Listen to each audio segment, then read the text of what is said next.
Thanks for doing this, man. My pleasure. Very excited. My pleasure, Mike. All right, here we go.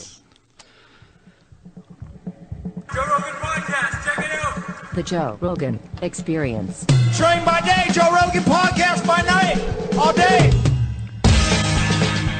There's only been 2 people ever that Dennis McKenna has recommended for this podcast. You and Josh Wickerham. So that puts you in very lofty company.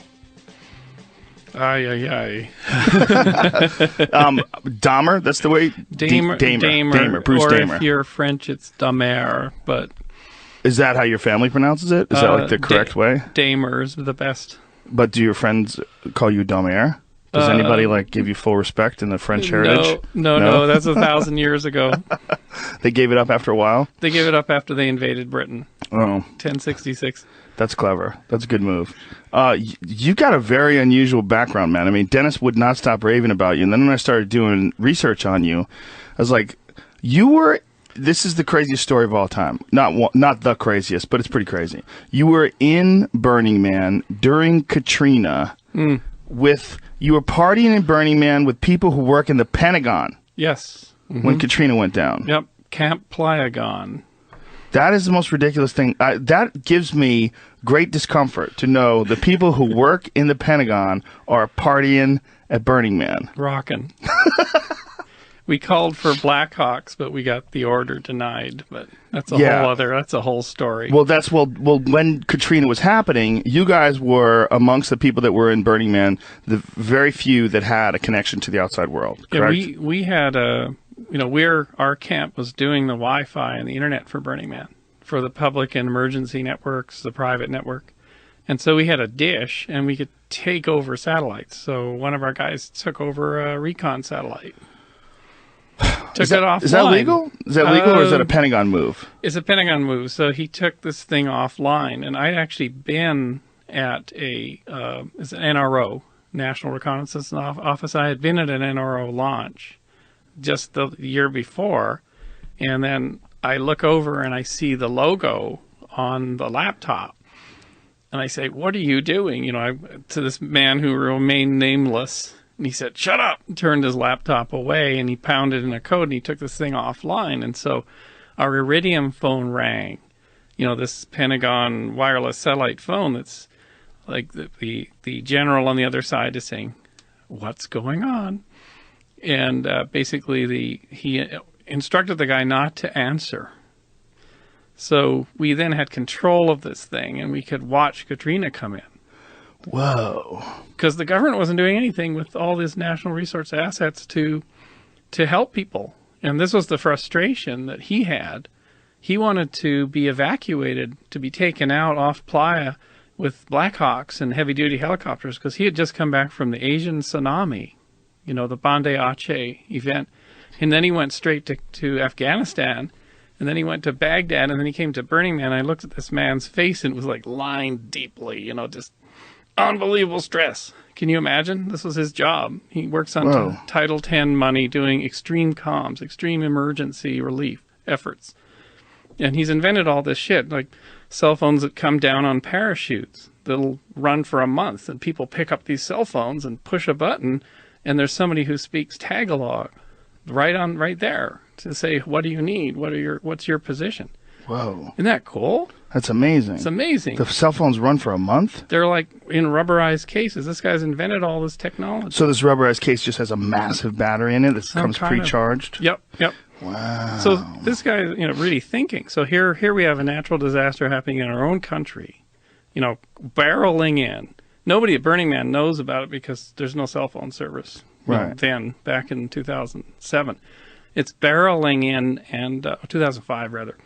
And we watch it coming in. Now, the amazing thing is we saw it. You could watch video from orbit on this screen, on this guy's screen, and you could watch people walking down. Like, we saw a levee breach, the first levee breach in, the 9th Ward or something. We saw that on the screen from our camp at Burning Man. So when you say you took over satellites that are broadcasting, what is it, broadcasting media? Is it news? It's high-res reconnaissance imagery. Okay, so it's a satellite that is like one of those spying on bad guy satellites. Exactly. Whoa. Yeah. Now That's deep. we couldn't read. I Are could you tell- allowed to talk about this? You know, If someone finds out about that, is this an issue? I don't think so. I mean, I'm not. That used, seems like something that would be really frowned upon. well, the phone, the Iridium phone kept ringing. Yeah, it's like your dad's calling. You're having a party. The neighbors are calling your dad, going, "Hey, man, I don't know what your son's doing, but the lights are on. There's a million people on your front That's lawn," right. and the phone just keeps ringing, and you're like, But these guys knew who they're dealing with. This is this innovative genius type guy that is totally respected in the Okay. organization. So the general that initiated the inquiry was covering for him. I see. So that the general could then contact Space Command and say, I can't get any information. You know? Oh, okay. So I see. He had put the satellite in some kind of fail-safe fallback mode. So they would spend the next several days trying to get back into it. Whoa. Right, And so- so he was just like We could- bypassing it and keeping Yep, them out. burn hydrazine and locate, stuff on the playa. Wow. So how in He didn't 2005? tell me all the details, but he said basically, I'm doing this. Right. What kind of satellite internet connection was available in 2005? It was a very slow upload, yeah. a little bit quicker download, but still pretty whack, right? By that time, the next year, I think they got the big tower on the playa, which had the dish that went right to Gerlach with an OC3 connection. But What until does that mean? What did you just it's say? like a really fast, sort of almost like a radar Gerlach? dish. What is Gerlach? Gerlach. Oh, you haven't been out there, huh? No, I love hippies in small doses. Hippies to me are like pizza. I just can't. I can't eat pizza every day for like a month. I was with, but you can hang around Pentagon people and Yes, I could probably hang around your camp.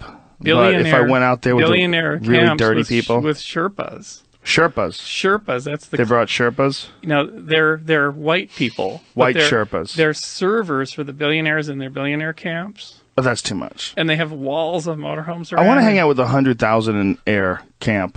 I don't want to hang out with a billionaire camp. The I billionaire want to hang out with people who are like in RVs and like everybody's clean, but I don't need Sherpas. Well, here's a secret that I'll tell you on air. Oh, well, it won't be a secret. It won't be a secret. Might So- want to mime it. So Dennis hasn't been to Burning Man. Dennis McKenna. Good. Me and him, same page. So Two old guys who don't want to party with young kids. So I told him that to tell you that Dennis would only go to Burning Man if you went. Oh, did you do it the opposite way? did You're the just playing us opposite way. against each other? There you go. Yeah, that doesn't work with me, but thanks. That's sweet. So Gerlach is I would go anywhere with him, though. You honestly. go anywhere with Dennis. Yeah, I really would go with him just to talk to him for days. Yeah, he's amazing. The world's most amazing teddy bear. Yeah, he explained the stoned ape theory in a way that I've never heard anybody explain before, with science and the way that psilocybin interacts with the human mind in a way it was like, oh yeah, that had to be a part of it. I'm sure there's many factors that led to the increase in human brain size, but when he describes it, you're like, oh, it's fucking mushrooms. It has to be. Yeah. And we were at a meeting, an event yesterday where all the psilocybin research was being presented by the Johns Hopkins teams and UCLA and Madison. These people are doing psilocybin funded research for smoking cessation, Yes. end of life, reduction of anxiety and PTSD.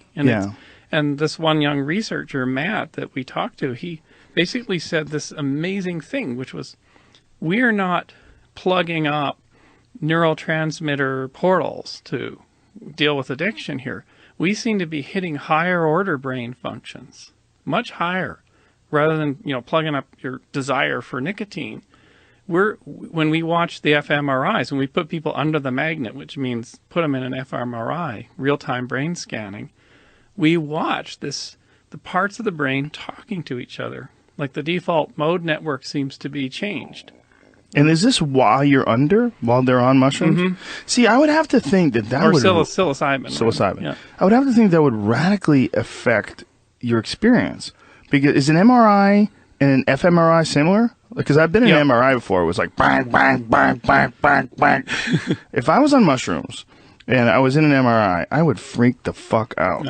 Okay. Yeah, I've never been in it. You've never been fMRI in is one? just functional MRI. Right. You've never been in an MRI? Never been in an MRI. Oh, I was in one less than a year ago. I had an issue with my back, and I had a bulging disc in my back, so I had to get it examined by an MRI.